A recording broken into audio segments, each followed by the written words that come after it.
मैं ये दिखाना चाहता था कि यहाँ इस खाने को किस तरह सर्व किया जाता है। एक ही प्लेट में चावल निकालते हैं और साइड में सलाद रखते हैं। ये चावल है और ये साइड में सलाद है। इस सलाद को ये लोग जर्जिल कहते हैं। ये तुर्की भी इस्तेमाल करते हैं और मिस्री अरब भी इस्तेमाल करते हैं। और चावल निकाल दिए, किशमिश वाले, ज़ाफ़रानी, और चिकन को इस तरह काटे। चिकन को ये लोग काटते हैं ताकि जितना पीस आपको चाहिए आप इतना लें। चूल्हा में बंद कर दिया, तक चल रहा था। चिकन बिल्कुल अल्हम्दुलिल्लाह हलवा हो गई, पक गई है। हलवा का मतलब ये कि बिल्कुल पक गई है।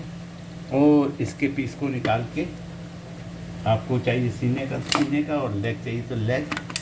ये लेग पीस है, ये सीने का पीस है। ज़बरदस्त। आपको जो पीस चाहिए, जो पसंद हो। लेकिन ये भी लोग भी कैंची इस्तेमाल करते हैं। मैंने कटिंग के लिए कैंची इस्तेमाल की, ये भी कैंची इस्तेमाल करते हैं। और फिर आप इसको उठा के अपने प्लेट में सर्विंग के लिए, अपने खाने के लिए अपनी प्लेट में निकालें।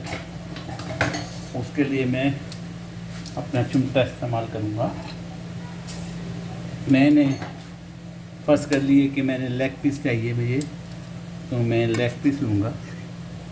माशाल्लाह तबारकल्लाह। और इसको इस तरह रखूँगा और थोड़ा सा सिरप जो हमने इसके अंदर बनाया है वो सिरप इसके ऊपर डालूँगा। माशाल्लाह तबारक। आप चाहें तो सीने का पीस चाहिए तो सीने का पीस निकला हुआ है वो लीजिए, लेग पीस चाहिए तो लेग निकला हुआ लीजिए। उम्मीद है आप भी बनाएंगे और उम्मीद है इसी तरह सब करेंगे, खाएंगे, मौज लेंगे। उम्मीद है दुआ में ज़रूर याद रखिएगा।